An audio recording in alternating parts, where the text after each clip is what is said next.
Yo, what's up, family? Shalom. Hope you guys are having a great weekend so far.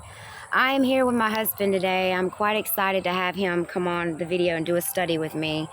This is something we've been talking about doing together for a while now, and we're going to try to start doing this together at least once or twice a month for you guys. We're going to come in and talk about marriage and friendship and what we need to do as a married couple, if you are married, or even when it comes to having friendships with other people outside of the marriage. We're going to try to start talking about our testimonies, the things that we've been through in our marriage and what we've had to face in our relationship. We've been together for 12 years, but have only been married 1 year, and how the Lord brought conviction of fornication and things over our heads. We want to just try to start doing studies together to show you guys that, you know, a marriage is work, and that as long as you have the Lord, the Most High God, at the center of your marriage can work, and you can get through anything. It takes a lot of work, and it takes a lot of forgiveness and patience with one another. But today we want to talk about with you guys, how can married Christians avoid emotional affairs? Today, with the way the internet is and all the technology, it's very easy to fall into an emotional affair with somebody. So we want to go into talking about that with you guys today. An emotional affair occurs when a married person shows emotional intimacy and support with an individual other than his or her spouse, becoming basically attached with someone over their own wife or husband. And it can have a chilling effect on the marriage and the relationship itself. Plus, having those feelings often progresses to a physical affair, but it usually starts out as an emotional affair, and it brings devastation to that relationship, family. Many people deny the seriousness of emotional affairs because it's more accepted in today's age because of the technology, the social medium platforms we have. You know, more people are willing to engage in such behavior, whether they're married or not. But such affairs, are harmless and can destroy marriages and families. Marital partners should share problems and their feelings and needs with one another, always, family, and determine boundaries of what can be shared outside the marriage and to whom. Having friendships outside of the marriage is healthy. You know, it's a healthy thing, but you need to be careful with letting certain people and outsiders in to meet your emotional needs, you know, that can eventually lead to a temptation, especially when the spouses spend much time apart, such as one works more than the other and one is left alone more. Co-workers and others whom we have spent large blocks of time can become a substitute for the emotional support of a spouse, family. Work relations and friendships need to have proper boundaries to ensure that they do not become inappropriate. But, you know, in today's time, they'll tell you, you know, you're allowed to have platonic relationships while you're married. You're allowed to do this. You should be able to do this. You need to be your own individual. But when two become one, it's no longer about that person's individual needs. So that's something to keep in mind, family. And there are warning signs that you need to pay attention to, family. The warning signs that an innocent friendship could be leading to an emotional affair. When we start to feel a need to hide aspects of a relationship, we are crossing a line that is inappropriate. It's not a territory that you need to go in. Emotional distance between spouses or an increase in number of arguments may indicate one spouse is turning to another person for closeness. And having deep feelings for someone requires closeness. And that cannot happen if a spouse gives his or her closeness to someone outside of the marriage. So Christians should guard, against the temptation to lead on someone other than their spouse God has given to them.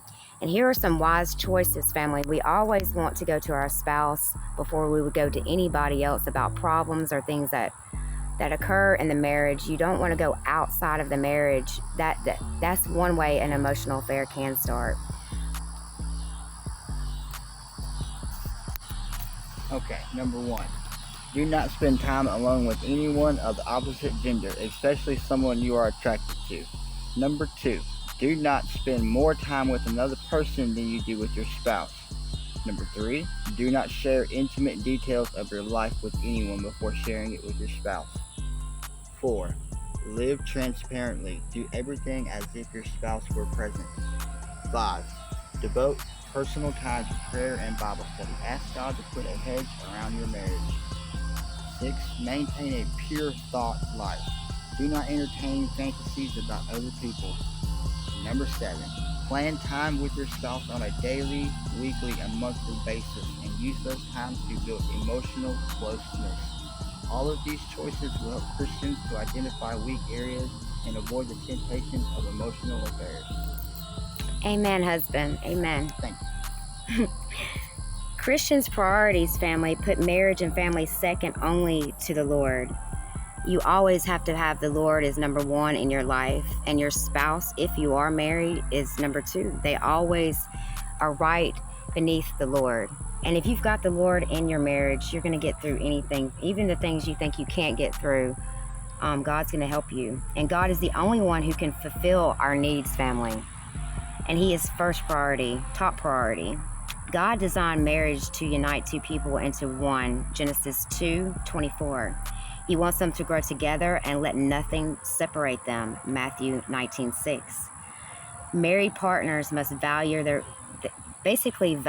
relationship the way the Lord does, and work on ways to strengthen it and build closeness together. The Lord also forbids adultery, family, as we know, or lusting for another person outside of the marriage. You don't necessarily have to touch that person, but if you are thinking about it, you have already committed adultery within your heart, even just by looking at someone. And of course, in this age, people will tell you, oh, it's just fine, I'm not dead yet, I'm just looking. But to the Lord, it's a very serious thing, family. Married partners should always value their relationship with the Lord and how He looks at things. The Lord is going to help us in our relationship, family. But if we're lusting for a person outside of the marriage, as Proverbs 6:25, Exodus 20:14, and Matthew 5:28 states, the marriage will not last. It will disintegrate. And Satan loves nothing more but to tear a union apart. As soon as it tries to come together, you're going to be fighting a spiritual warfare, trying to hold your marriage together, because every fiery arrow from every direction is going to try to destroy you. So always pray for your spouse every single day, family. Put a hedge of protection around them. People who go outside the Lord's design to meet their needs sin against God and potentially ruin their relationships. And that's in Proverbs 6:32 and 1 Corinthians 6:9-20. Family, take the time to read these scriptures if you get the chance. Many in the world believe that married partners need quote-unquote space to the point of leading separate lives to have a healthy relationship. This is simply not true, and it's not biblical whatsoever. In no way does the Bible ever advocate codependency. However, a marriage is by definition a life lived and planned together. It is interdependency. Those who do not understand God's plan for marriage may think it is unhealthy, and a lot of people will say this. It's unhealthy to share everything with one person, but that is what makes marriage different from any other relationship, family. It's a blessed union between 2 people. 2 people become one flesh, and it mirrors that of Christ and His church.